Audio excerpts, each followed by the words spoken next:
जय श्री कृष्ण दोस्तों।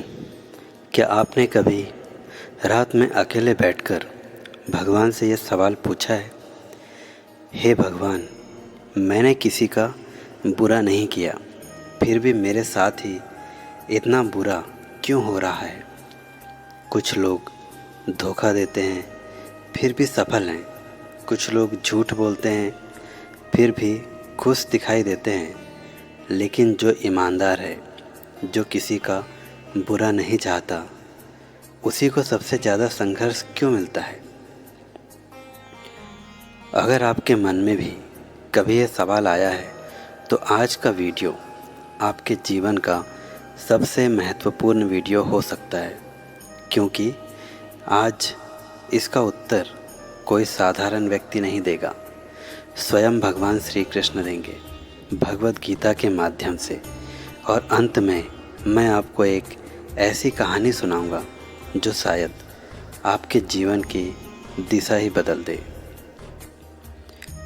कुरुक्षेत्र की युद्ध भूमि, चारों ओर शंख बज चुके थे, धूल उड़ रही थी, रथों की गर्जना हो रही थी, लेकिन महान योद्धा अर्जुन अपने ही रथ पर बैठकर कांप रहे थे। उन्होंने भगवान श्री कृष्ण से कहा, मैं यह युद्ध नहीं कर सकता। ध्यान दीजिए, अर्जुन बुरे इंसान नहीं थे, वे धर्म के पक्ष में थे। फिर भी सबसे बड़ी परीक्षा उन्हें ही क्यों मिली? यहाँ से भगवान श्री कृष्ण हमें जीवन का पहला सत्य बताते हैं कि अच्छा इंसान होने का मतलब आसान जीवन नहीं है।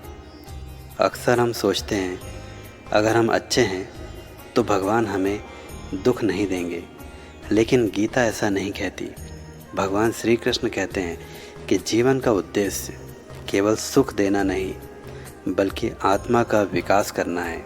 सोचिए, अगर एक विद्यार्थी कभी परीक्षा ही ना दे तो क्या वह आगे बढ़ पाएगा?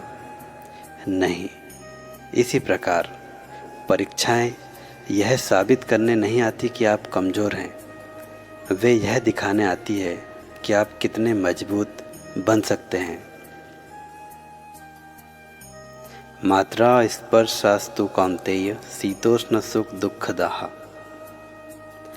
सरल अर्थ, सुख और दुख दोनों जीवन में आते जाते रहते हैं, वे स्थायी नहीं हैं।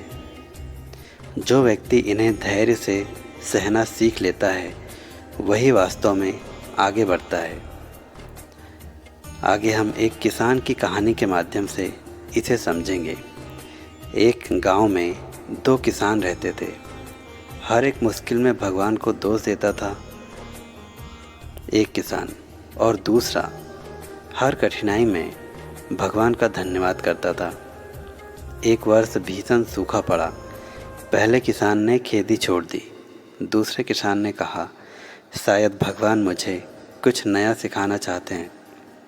उसने कुआं खोदा, नई तकनीक अपनाई, और अगले वर्ष वही किसान पूरे गांव का सबसे सफल किसान बन गया।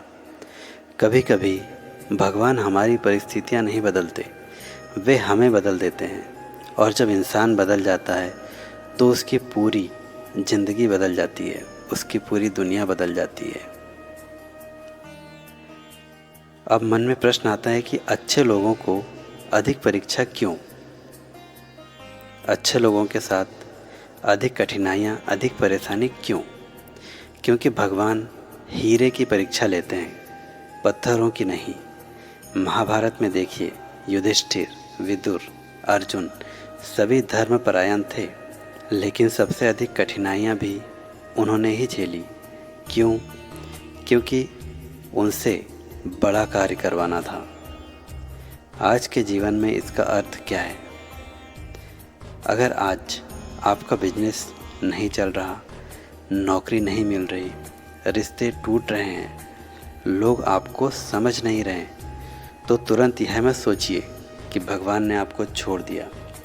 हो सकता है भगवान आपको उस व्यक्ति में बदल रहे हो जो इन सब कठिनाइयों से ऊपर उठ सके। तो अब आपको करना क्या चाहिए? भगवान श्री कृष्ण की 3 सीख पहला है कर्म करते रहो, रुकना मत। दूसरा है धैर्य रखो, हर रात के बाद सुबह आती है। तीसरा, विश्वास मत खो, भगवान देर कर सकते हैं लेकिन आपके साथ अन्याय नहीं करते। कल्पना कीजिए, अगर अर्जुन डर के युद्ध छोड़ देते तो क्या हमें भगवत गीता मिलती? नहीं। अगर हर कठिनाई में हम भाग जाएं, अगर हर कठिनाई से हम भाग जाएं, तो शायद हमारी सबसे बड़ी सफलता भी हमसे दूर रह जाएगी। इसलिए अगली बार जब जीवन में कोई कठिन समय आए तो भगवान से यह मत पूछिए मेरे साथ ही क्यों, बल्कि पूछिए भगवान मुझे आप क्या सिखाना चाहते हैं। शायद यहीं से आपकी नई शुरुआत होगी। अगर इस वीडियो ने आपके मन को छुआ है तो इस वीडियो को लाइक करें और हमारे चैनल को अभी सब्सक्राइब करें और कमेंट में लिखें कि मुझे भगवान पर विश्वास है। जय श्री कृष्ण।